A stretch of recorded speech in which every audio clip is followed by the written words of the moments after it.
pentingnya mengenai teamwork, trust, dan komitmen. Ya, apa sih maksudnya Bapak kata trust khususnya dalam membangun usaha atau bisnis? Dalam hal kerja sama tim itu kuncinya adalah trust. Seandainya itu tidak dimiliki, nanti di tengah-tengah kerjasama bisa kita pecah dalam arti saling curiga. Kalau namanya teamwork sudah saling curiga, itu jadi tantangan akan muncul. Jadi kalau memang ingin bekerja sama, sebelumnya kita udah ada feel dulu gitu ya Pak ya. Kalau memang rasanya oke, udah jalan, trust, dan udah 100%, udah nggak perlu mikir, just go ahead. Kalau saling trust kan damai aja ya, ribut pandangan itu wajar gitu ya. Kalau ada trust, pasti ada peace, saya yakin.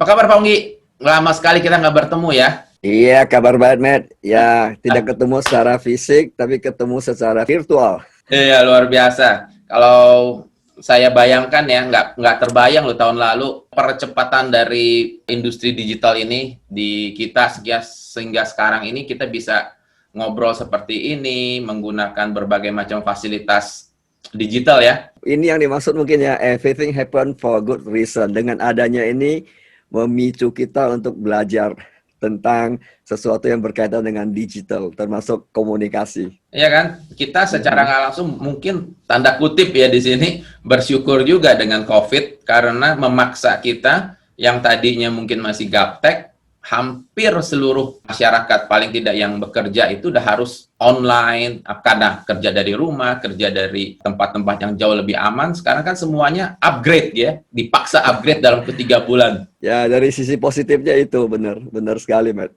Nah, Pak Onggi, ini kesempatan banget saya dapat waktunya dan saya pengen melontarkan beberapa pertanyaan terkait kondisi saat ini ya, tentunya berhubungan sama bisnis ya, beberapa pandangan dari Bapak. Yang pertama, kita kan sekarang udah masuk ke era digital ya. Nah, buat anak-anak muda atau teman-teman yang sekarang ini mau start bisnis ya, khususnya startup apapun itu, bagaimana pandangan Bapak mengenai pemikiran ini? Ada 2 pandangan. Satu adalah individualis, artinya saya secara pribadi kalau mau menjadi pengusaha atau berbisnis atau berusaha, itu harus meningkatkan kapasitas saya, harus meningkatkan skill saya ya untuk mencari area-area tertentu apa yang harus bisa diterobos untuk bangun usaha. Atau pandangan yang kedua bicara mengenai kolaborasi atau teamwork, ya kerja dengan tim, bangun tim. Mana menurut Bapak yang relevan dan jauh lebih baik? Ya, thank you. Saya rasa gitu ya, ini pandangan saya. Ini sebenarnya dengan kemajuan teknologi, yang paling ideal adalah kolaborasi. Kalau mengenai skill bangun sendiri itu oke-oke saja untuk bekal diri gitu ya. Tapi kalau misalnya mau cepat gitu, misalnya Pak Matias punya kelebihan di bidang teknologi, internet misalnya. Saya punya kemampuan dalam hal manajemen, katakanlah seperti itu, manage company. Jadi kalau saya kawinkan dengan Pak Matias, otomatis saya tidak perlu buang waktu untuk mendalami teknologi internetnya yang butuh waktu. Demikian juga Pak Matias mungkin juga nggak perlu pakai waktu banyak belajar tentang manajemen. Jadi dikawinkan kekuatan itu saya rasa itu zaman sekarang itu kolaborasi lebih powerful dibandingkan individual. Nah, ngomong-ngomong soal teamwork, kebetulan saya belum lama ini baru selesai baca bukunya Bapak juga, ya kan? Value Your Life, ini buku karangan Bapak kan? Sepertinya ya. Saya ingin mengupas lebih dalam lagi, karena kebetulan bisa diskusi langsung. Saya ingin tanya, karena bicara mengenai teamwork yang barusan Bapak bicarakan, itu dibahas tuh di bab 10 kalau nggak salah, ya. Di bab 10, kalau bahasa Indonesianya ini adalah di halaman 125. Nah, Bapak bilang di situ ada pentingnya mengenai teamwork, trust, dan komitmen. Ya. Nah, saya pengen tahu karena setelah baca buku ini, apa sih maksudnya Bapak kata trust khususnya dalam membangun usaha atau bisnis? Ya, benar sekali Pak Matias, dalam hal kerja sama tim itu kuncinya adalah trust. Misalnya saya mau kolaborasi dengan Pak Matias nih. Mungkin background Pak Matias tadi kan teknologi. Seandainya seperti itu, background saya manajemen. Jadi kita menggabungkan kekuatan bangun satu bisnis, katakan seperti itu. Jadi saya mesti ada trust dengan Pak Matias, Matias mesti ada trust sama saya. Itu modal utama. Seandainya itu tidak dimiliki, nanti di tengah-tengah kerjasama bisa kita pecah. Pecah dalam arti karena curiga lah, saling curiga. Kalau namanya teamwork, sudah saling curiga, itu jadi tantangan akan muncul.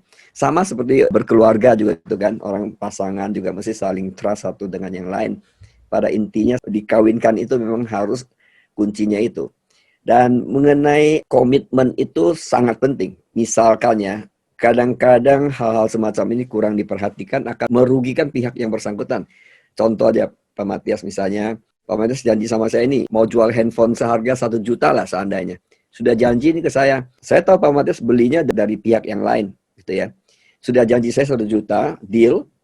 Terus besok Pak Matias ketanya saya, Pak Onggi, harga handphone dari supplier sudah naik 1.100.000. Boleh nggak disesuaikan? Mungkin saya akan bayar 1.100.000. Oke?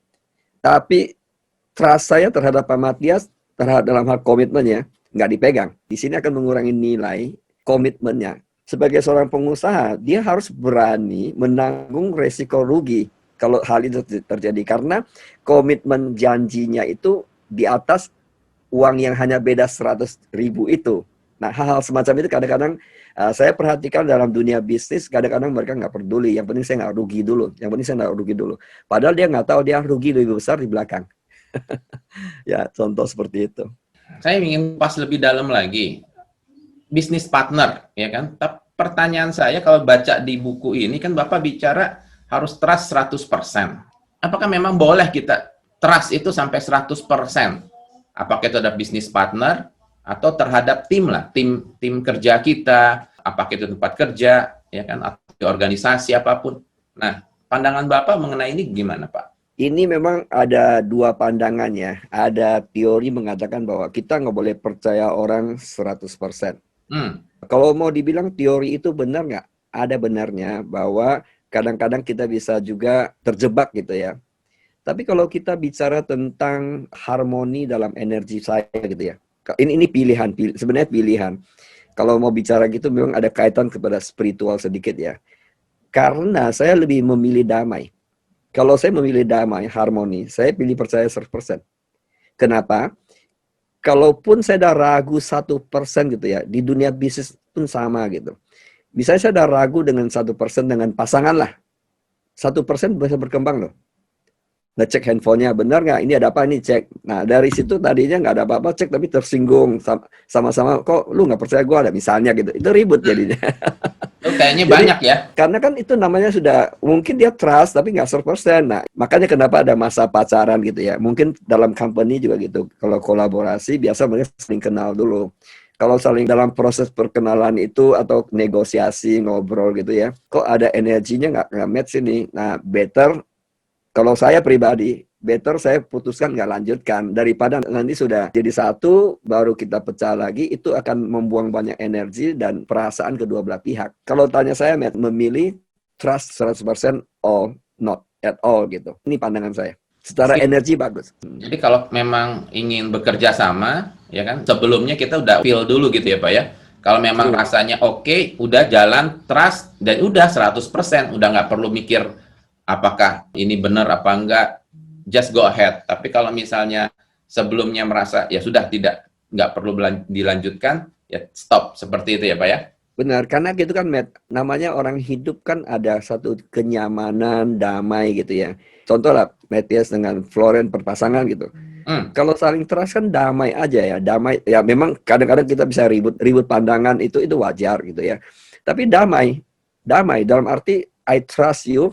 Kalau saya trust gitu ya, itu trust penuh itu kita nggak takut gitu, nggak ada rasa nanti gimana ya dikerjain nggak yang ini. Kalau ada feeling itu sudah kehilangan satu peace gitu ya. Nah itu menurut saya mahal. Justru peace kan kita berkarya memang mau dapatkan uang, tapi uang kan bukan segalanya. Menurut saya damai perjalanan menuju ke uang itu sudah satu kemenangan tersendiri kan. Peace dulu gitu. Kalau ada trust pasti ada peace, saya yakin. teamwork ya.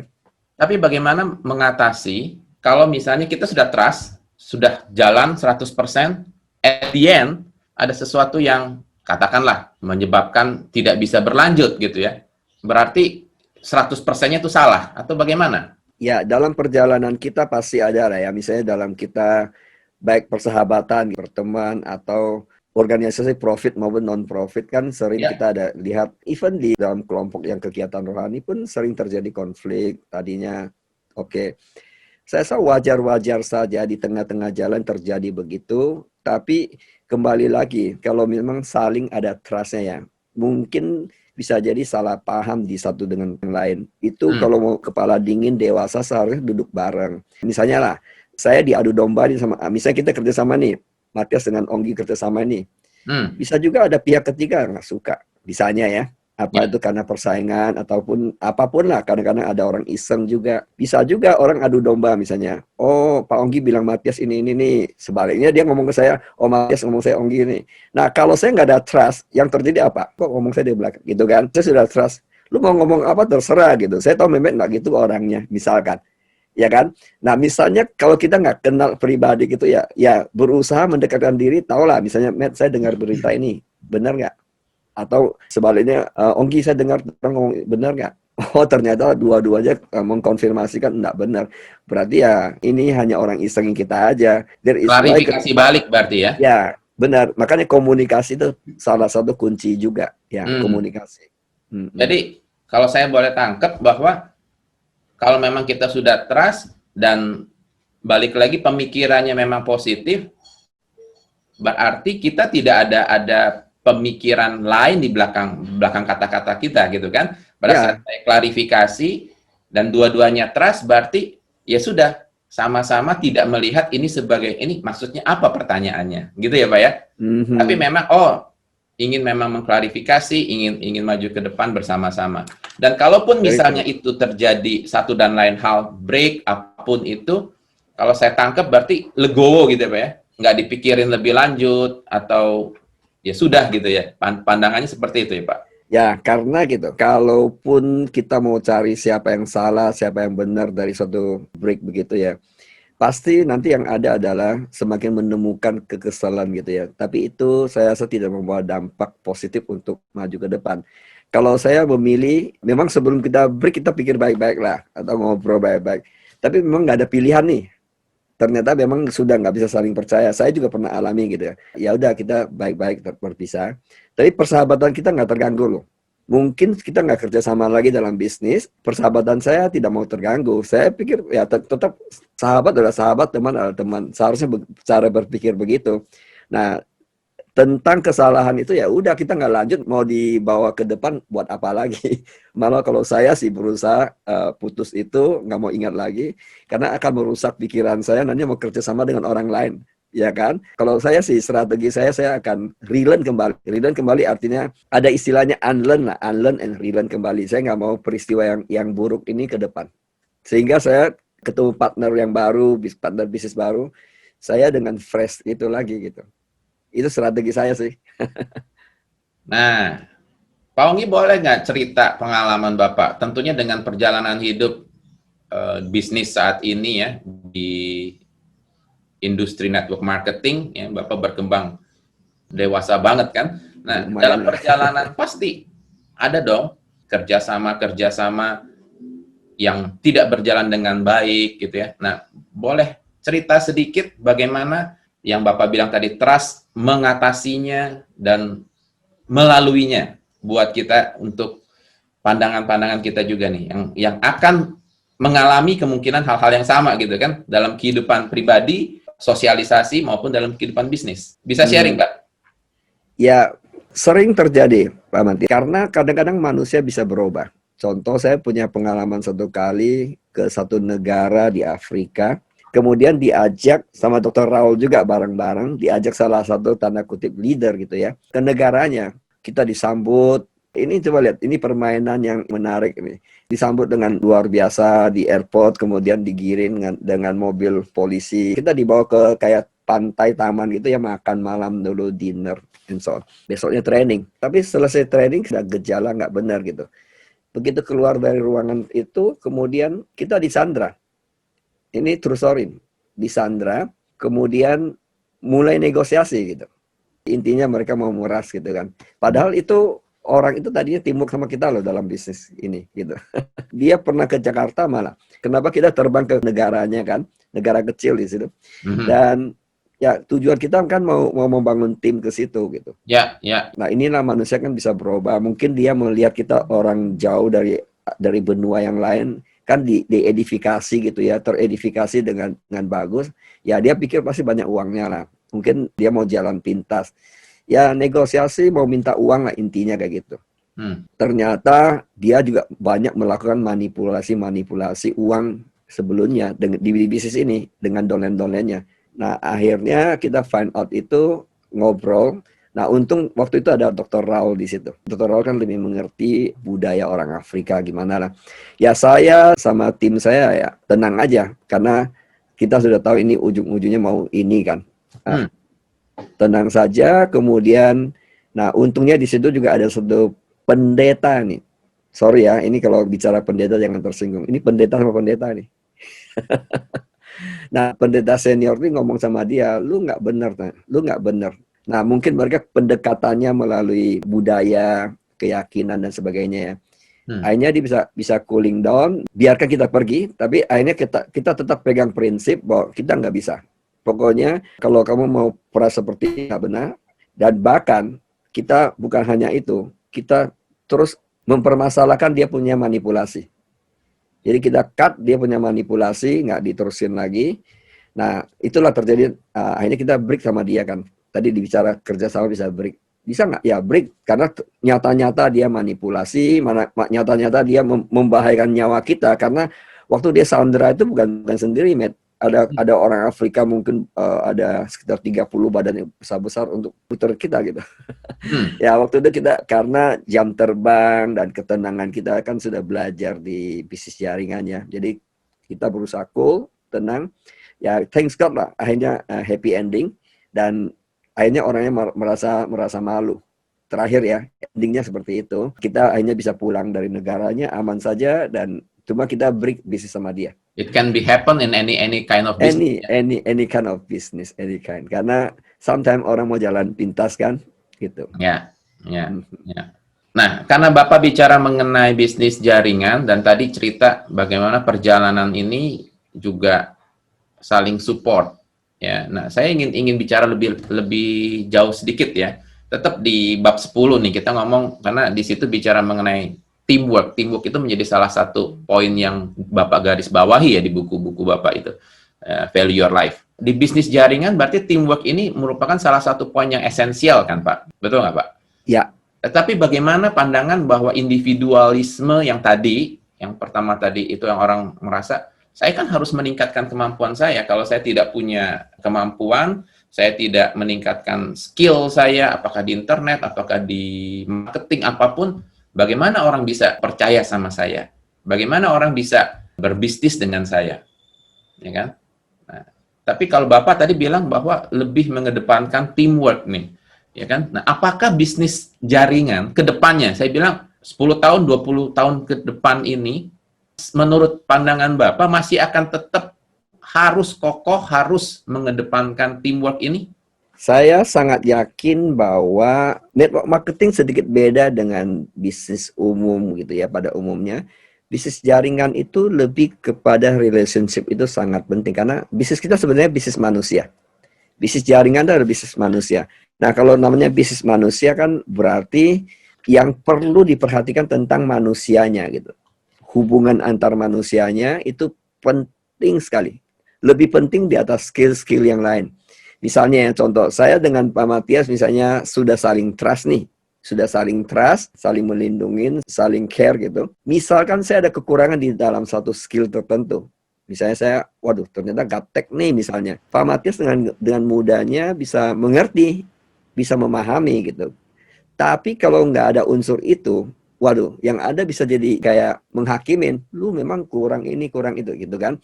Nah, itu sebabnya, ini versi saya Pak Matias, bahwa dalam bisnis jaringan khususnya, in overall, kita harus individual yang kuat di mananya. digital yang wah dia jago nih, dia jago bikin slide atau video-video yang canggih seperti zaman sekarang, anak muda zaman sekarang. Dengan mudahnya dia bilang, Pak Matias saya bantu ya, boleh nggak data-data ke saya bantu bikinkan videonya. Nah, sehingga skillnya Pak Matias kan untuk mempelajari bagaimana bikin video. Kalau saya pikir lebih baik dipakai untuk bagaimana mengembangkan kepribadian saya. Karena kenapa? That is why kekuatan networking itu di situ. Karena di network kita pasti ada orang punya kemampuan yang berbeda-beda. Sehingga kita mengawinkan jadi satu gitu ya. Jadi saya butuh apa? Oke, bukan saya nggak mau tahu sama sekali juga, nggak salah. Kalau kita buka internetnya nggak bisa, misalnya buka handphonenya nggak bisa, itu too much lah gitu ya. Tapi saya nggak perlu sampai mendetail-detailnya, itu mungkin enggak. Tapi saya lebih pakai waktu misalnya baca buku, leadership, people skill, supaya saya hubungan antar manusianya improve gitu. Ini sisi saya seperti itu, pandangan saya. Wow, ya kalau saya boleh tangkap dari sharing Bapak, berarti justru saling melengkapi ya Pak ya. Di sini nggak bicara mengenai individu, ya memang kita harus upgrade kemampuan kita dengan menyesuaikan di industri digital saat ini, tetapi kita terdiri dari banyak orang, ya kan? Karena di industri ini banyak orang dengan kemampuan yang berbeda-beda, itu bisa saling melengkapi satu dengan yang lain. Yang terpenting, kalau saya tadi catat, adalah Bapak bicara bisnis network marketing itu adalah bisnis mengenai relationship, bagaimana membangun manusia, gitu ya Pak ya. Nah, ini yang terpenting. Sementara kalau skill dan segala macam yang lain itu bisa saling melengkapi dan justru itu jauh lebih cepat dalam perkembangannya. Wow, betul ya Pak ya. Tanggapan saya seperti itu ya. Saya ingin true. Ya, penggabungan kekuatan itu luar biasa. Bisa bayangin di dalam 100 orang itu masing-masing punya kelebihan tuh kan jadi satu tim akhirnya. Iya. Ada yang menguasai teknis gitu ya. True. Nah, sementara kita bicara industri network marketing ini kan sebenarnya bukan seperti satu organisasi yang dibangun investasi besar-besaran atau punya karyawan berapa banyak dengan kapasitas yang berbeda-beda. Tetapi kita bisa membantu, kalau saya boleh tangkap, kita bisa membentuk the same big organization dari individu yang saling, tadi Bapak bicara trust, karena ada trust, kemudian mau kerjasama, mau sharing kan Pak? Betul ya Pak ya? Ya. Oke, wow, thank you banget. Nah, terakhir, di chapter 10 itu, di halaman-halaman akhirnya itu, Bapak juga mengatakan, Anda tidak dapat membangun bisnis yang langgeng jika tidak ada komitmen. Nah, di satu sisi, kita percaya sama orang, tapi komitmen ini untuk bisnis jangka panjang. Boleh nggak Bapak ceritain? Mungkin dari pengalaman atau wisdom Bapak selama di bisnis industri network marketing. Ya, contoh saya sendiri di bisnis jaringan gitu ya. Pertama saya komit diri saya untuk belajar tentang manusia khususnya ya, karena saya dibilang bangun network gitu ya, bangun jaringan. Jaringan kan terdiri dari manusia. Jadi saya ada komitmen waktu untuk belajar. Invest di buku banyak. Saya invest di zaman dulu kaset ya. Kemudian ke sini ada CD dan sebagainya, itu banyak. Invest di dalam training itu banyak, seminar. Saya sampai ke berbagai negara belajar juga gitu ya. Pokoknya berkaitan dengan pengembangan kepribadian, saya itu ada komitmen. Komitmen saya berikutnya adalah terhadap bisnis saya jalankan. Bisnis kita kan MLM gitu ya. Saya benar-benar mendalami apa itu MLM. Kenapa sih ada orang berhasil? Kenapa sih ada yang gagal gitu ya? Dan saya lihat orang-orang berhasil di MLM itu banyak aspek kehidupan yang bagus gitu. Saya suka kebebasan misalnya, bebas waktu, bebas uang gitu ya, financial free, time free, dan traveling kemana-mana, bisa touching orang, perubahan hidup. Itu saya suka. Akhirnya saya juga mendalamin. Makanya saya butuh waktu agak panjang gitu, banyak gagal, jatuh bangun. Dan itu butuh komitmen. Kalau nggak komitmen, saya nggak mungkin pada saat saya jatuh, saya bangkit kembali lagi di bisnis ini. Sehingga saya ada komitmen waktu di bisnis ini juga, komitmen waktu tadi. Dan saya sangat komit juga dengan janji, misalnya ya, dengan downline saya. Saya gitu, kalau saya ada janji downline, saya telat gitu ya, saya sudah rasa nggak enak. Rasa nggak enak. Apalagi kadang-kadang bisa miss. Saya pernah ada satu kali dulu, Matias. Jadi di Surabaya itu. Jadi saya ada janji satu orang home meeting. Dia sudah Oke. ngundang orang itu. Saya waktu itu jadwalnya padat. Jam 7 malam misalnya, jam 7 malam. Waduh, dia telepon saya. Jam 7 dia telepon saya. Pak Ongki, hari ini kita ada, tahu nggak? Wow, saya bilang, wow, my God, gitu. Lupa ya? Itu lupa. Saya rasa bersalahnya itu ya, rasa bersalahnya itu wow, sampai ketemu saya minta maaf berkali-kali. Walaupun saya datang gitu ya, datangnya sudah telat banget gitu. Nah, hal-hal semacam itu saya pribadi saya ada rasa malu. Jadi saya bukan malu sama dia, saya malu sama saya dulu. Supaya saya nggak ulangi janji orang. Kadang-kadang kan kita lihat ya, ada orang janji orang enak aja ya, setelah ngomong dia lupa gitu. Apakah dia lupanya sengaja atau nggak sengaja. Datang janji juga jam 1 bisa datang jam 2 gitu seenaknya. Buat Hmm. saya sudah belajar itu enggak. Nah, apalagi yang komitmen tentang uang gitu ya. Hati-hati kalau misalnya sederhana aja. Saya bilang, Pak Mertia saya pinjam 1 juta dulu ya, besok saya transfer balik. Saya tahu nggak, saya sangat perhatikan. Pokoknya saya harus transfer balik deh. Sesibuk-sibuk apa, pokoknya jangan lewat di harinya. Saya akan transfer balik. Karena itu bisa menjadi part of my commitment janji. So, hal-hal semacam itu saya perhatikan. Kadang-kadang bukan uang juga. Misalnya saya sudah janji Pak Matias apapun gitu ya. Saya berusaha penuhi apapun. Tadi saya bilang termasuk resiko rugi pun saya penuhi. Jadi sangat penting di situlah membuat orang percaya sama kita. Karena saya dapat nilai ini dari papa saya. Papa saya dia bukan orang kaya raya gitu ya, tapi dia meninggalnya cukup dihargai lah sama teman-temannya. Karena saya tahu waktu meninggalnya yang datang melahirkan banyak sekali ya. Saya sejak kecil dia bilang gitu, bilang semua ke anak-anaknya lah. Dia bilang jangan menipu orang, hidup mesti jujur. Modalmu terbesar adalah di kejujuranmu. Kalau janji tepatin. Jadi mungkin karena saya dari kecil ditanami begitu, jadi saya sangat dalam sekali. Kalau saya janji sama orang telat, saya nggak enak. Misalnya saya telat transfer uang, saya nggak enak. Ada feeling itu. Tapi saya kadang-kadang kerjasama dengan orang-orang tertentu, mereka nggak ada rasa begitu. Nah, tapi buat saya itu penting. Buat saya kalau mau kerjasama dengan orang-orang semacam ini, itu sudah seleksi pertama saya. Berarti saya nggak bisa partnership sama kamu dalam bisnis. Dalam bersahabat mungkin iya gitu. Tapi kan dalam bisnis ya kadang-kadang, nah ini saya pengen tanya nih Pak, karena dalam bisnis kita kan bertemu dengan banyak orang ya dalam melakukan bisnis. Nah kalau kita bicara, tadi Bapak bilang, aduh saya nggak mau menipu, ya kan, bagaimana kita bisa jujur. Tapi kadang-kadang mungkin bukan mau nipu gitu loh, tapi memang ada tantangan, sehingga belum bisa memenuhi komitmennya dia gitu loh.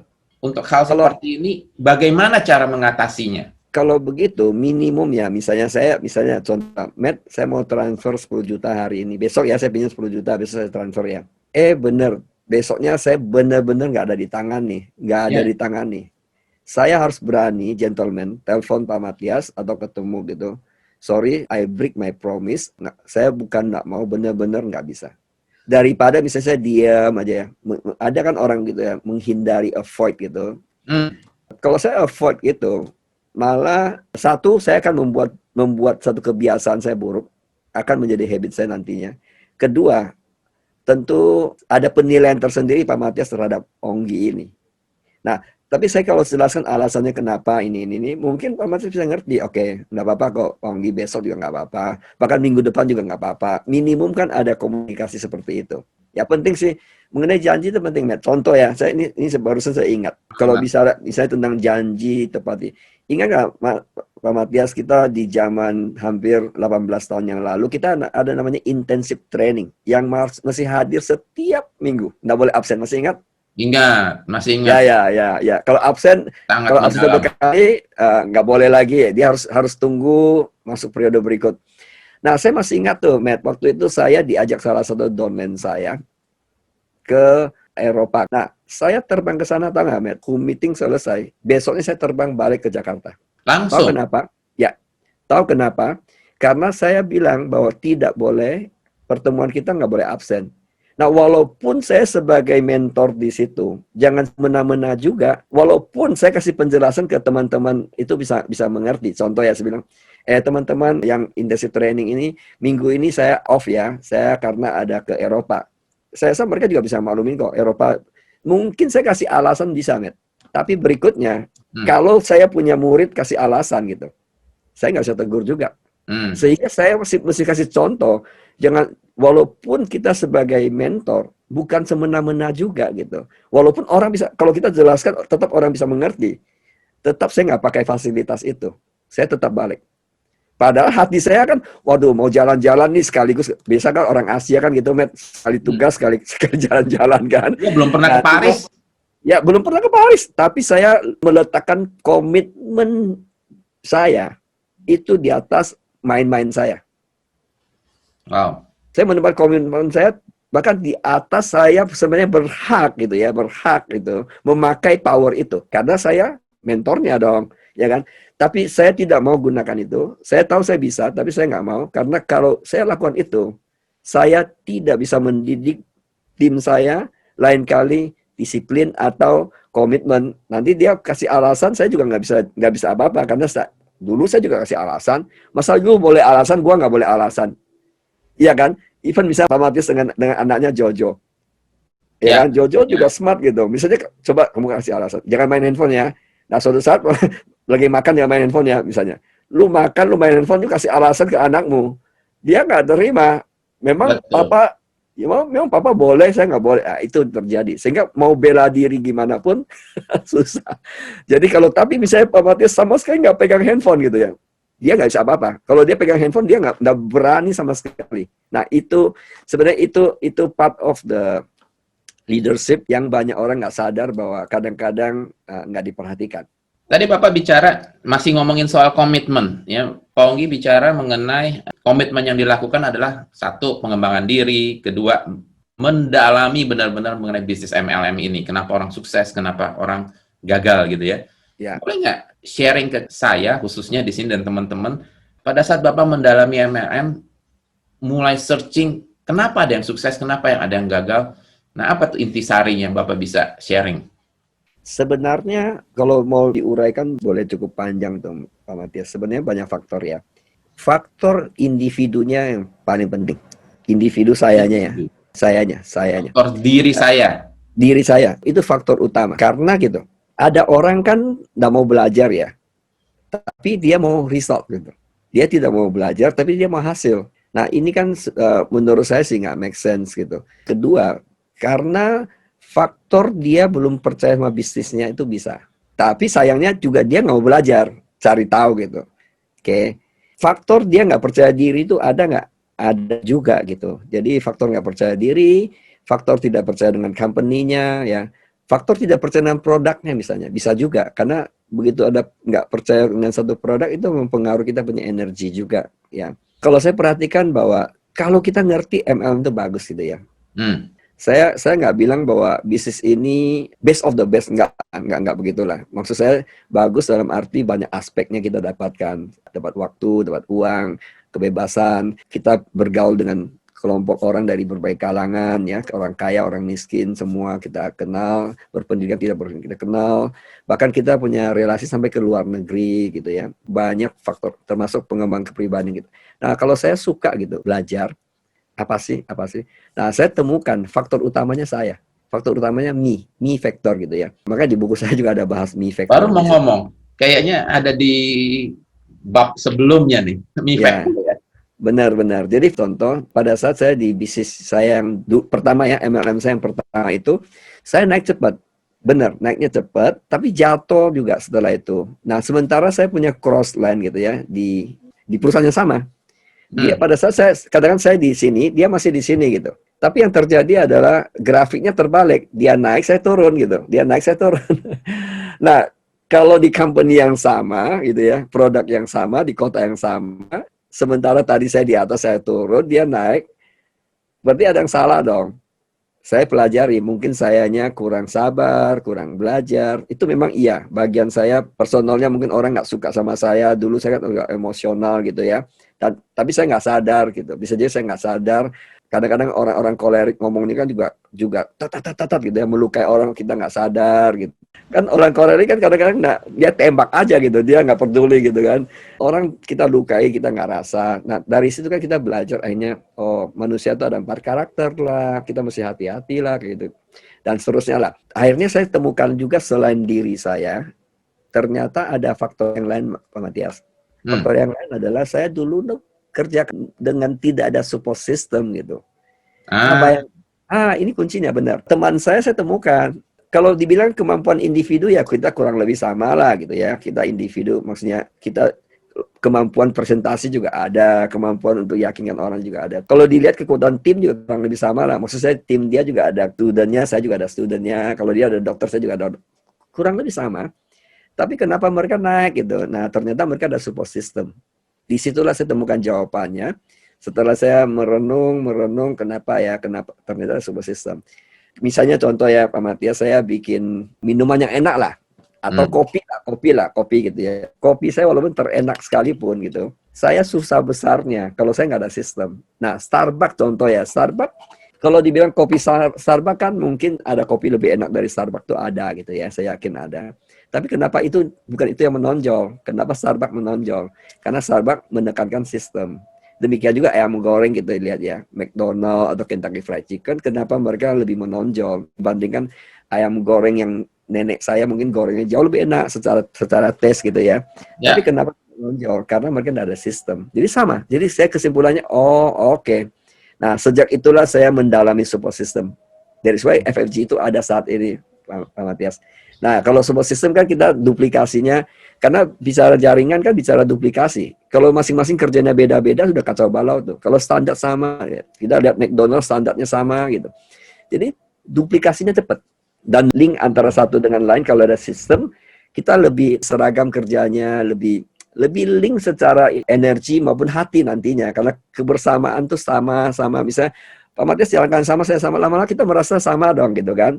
Nah, ada persamaan itu, persamaan feeling itu, topik yang kita bahas juga sama, kita ketemu orang topiknya sama, lama-lama kita oke, kita in one direction gitu. Nah, itu unsur itu penting. Support system salah satunya, Pak Matias. Support system ya Pak ya. Jadi Ya, inilah yang mendasari namanya FFG support system itu kan. true, Kita true. bisa sama. Wow, thank you banget. Nah, menyambung tadi bicara mengenai support system dan faktor-faktor lainnya, saya baca di akhir bab 10 Bapak tuh mengatakan banyak orang yang tidak menghargai kata-kata yang mereka ucapkan. Kesepakatan yang telah dibuat ataupun aturan-aturan yang sudah disetujui untuk diikuti. Suka mengumbar janji. Nah, kadang-kadang ini terjadi, kenapa mereka tidak menghargai komitmen, ini terkait sama komitmen mereka, seringkali tekanan dari luar mempengaruhi keputusan mereka. Nah, dalam dunia bisnis, saya melihat bukannya kadang-kadang memang kita harus kompromi, karena nggak mungkin semua yang kita inginkan bisa terpenuhi, Pak. Apakah ini bisa Bapak jelaskan? Oke. Dari sisi saya, Ya, ini sharing aja, Matias. Saya juga ada bekerja sama di luar MLM ya, ini contoh ya. Katakanlah misalnya kerjasamanya gitu. Kita bagi hasil nih, Matt. Misalnya saya sama Pak ya, Matias sudah janji nih. Kalau kita mencapai omset sekian ini ya, bisnis kita, kamu dapat bagian 30%, saya dapat 70%. Misalnya gitulah, janjinya gitu. Kita nggak tahu ada faktor modal dan sebagainya kayak gitu. Nah, yang terjadi perjalanan tahun 2 tahun kemudian terjadi perubahan kebijakan dari pemerintah. Pemerintah mengatakan bahwa bisnis ini harus ini. Oke. Nah, sehingga saya dengan gampangnya janji 30% dengan Pak Matias itu saya nggak kasih. Oke. berubah. Ya, saya rubah gitu ya. Nah, dalam hal ini saya nggak salah, Pak Matias. Saya nggak salah. Mungkin lebih detail gitu. Kita sudah 2 tahun nih. 2 tahun tuh Pak Matias sudah dapat 30% dari saya. Saya belum transfer Oh, duit. oke. Oke. Saya belum transfer duitnya karena kita saling trust kan. Ya, Nah, peraturan pemerintah keluarnya baru tahun ini, baru bulan ini. Nah, karena saya belum transfer, misalnya contoh aja. Nah, saya menggunakan alasan, ya, saya menggunakan alasan karena peraturan pemerintah nggak bisa, Matt. Jadi saya mau tidak mau uangmu saya hanya bisa transfer 20% karena by law. dasar hukum, tidak boleh lebihi 30%, maksimum 20%. Oke. Nah, saya lakukan tuh gitu. Saya dengan alasan pemerintah dong. Kalau saya transfer bisa salah nih, Matt. Nah, kalau saya jadi Pak Matias gitu ya, mungkin ada dua pilihan saya mau ribut atau saya nggak ribut. Kalaupun saya nggak ribut, saya tidak mau akan bisnis dengan Pak Onggi lagi. Oke? Nah, sebaliknya Pak Matias bilang, kalau saya jadi Onggi, saya tetap bayar 1 miliar. Paling yang robah aja adalah sejak bulan ini saya robah. Peraturan pemerintah keluar bulan ini, saya robah sejak ini. Berarti sorry ya, Pak Matias, sejak bulan ini ke depan, kamu cuma boleh 20% ya, karena peraturan pemerintah. Nah, itu Mas Cengli. Tapi yang saya tahan 1 miliar itu saya mensandra itu menggunakan alasan ini kan haknya saya, haknya donen saya. Kamu nggak bisa ambil dong. Masalah nanti omset ke sini, saya kan bukan karyawanmu. Ke depan mau omsetnya 0 kek, mau omsetnya 10 kali lipat kek, nothing to do dengan apa yang sudah terjadi. Ini adalah hak kita. Tahu nggak, dia tetap konsisten, dia bilang, saya akan keluarkan bonus itu kalau kamu capai ini. Saya bilang, oke. Tahu nggak, saya malam itu juga decide, I stop. Ya, ini bayangin, ini belum bicara jutaan US dollar. Kalau jutaan US dollar gimana gitu. Kan juga mencelakakan orang-orang kita, bukan hanya saya saja. So, dalam hal ini, kalau saya dalam hal itu, saya nggak ada kompromi. Tapi kalau hal-hal tertentu, ya networker itu tahu lah, networker itu kalau nggak fleksibel, itu nggak bisa juga. Jadi networker itu sangat fleksibel, tapi tidak boleh fleksibel dalam hal prinsip. Ini pandangan saya gitu. Nah, itu salah satu elemen dari FFG Foundation itu integritas. Mungkin di situ poin Bapak ya. Ya, karena itu sangat kita jaga. Contoh ya, kita bilang kasusnya Yinfan Donenmu itu kan. Kalau kita mau main bisa aja, uangnya kita ambil, titiknya kita ambil. Ya, kita kembali ke dia lagi. Walaupun dia nggak bersama kita pindah di sini loh. Nah, itu kan komitmen yang kita penuhi. Bahwa kita kan bilang di FFG kita akan protect network kita kan. Ya. Walaupun kan orang sudah tidak ada, sudah dipanggil Tuhan, ya kan? Even so, kita tetap gitu. Harapan saya ke depan FFG, value ini mesti harus dipertahankan sih. Nanti itu membuat kita agak beda dengan pada umumnya. Nah. Ya. Wow. Ya, nggak terasa. Wow, panjang juga. Panjang juga. Padahal belum mulai nih, kita baru baca. Saya baru baca tadi. Belum cerita yang faktor ini, ya. Itu bab 7. Tapi oke, terima kasih kesempatannya Pak. Saya rasa hari ini satu bab yang saya baca ternyata dapatnya jauh lebih banyak lagi karena ketemu dengan Pak Onggi. So, thanks a lot ya Pak atas waktu dan kesempatannya. Mungkin saya boleh summary-kan sedikit yang tadi saya boleh dapat beberapa poin. Intinya teamwork, trust, dan komitmen ini tidak berarti hanya bisa diterapkan dalam aspek bisnis saja, ya kan? Tetapi justru di dalam berbagai aspek kehidupan, agar kita bisa menjadi manusia yang lebih baik. Intinya di situ ya Pak ya. Tapi dari sisi bisnis, kalau saya tangkap tadi, banyak faktor yang bisa dilakukan, khususnya bicara mengenai komitmen di bisnis jaringan, bagaimana Bapak menginvestasikan waktu, komitmen untuk benar-benar baca buku, dulu bicara mengenai kaset untuk pengembangan diri agar terus bertumbuh dan benar-benar fokus mendalami yang namanya industri MLM ini sampai kemudian tahu, apa sih yang menjadi sukses faktornya, which is kita sangat-sangat terbantu dengan adanya support system ini, FFG support system.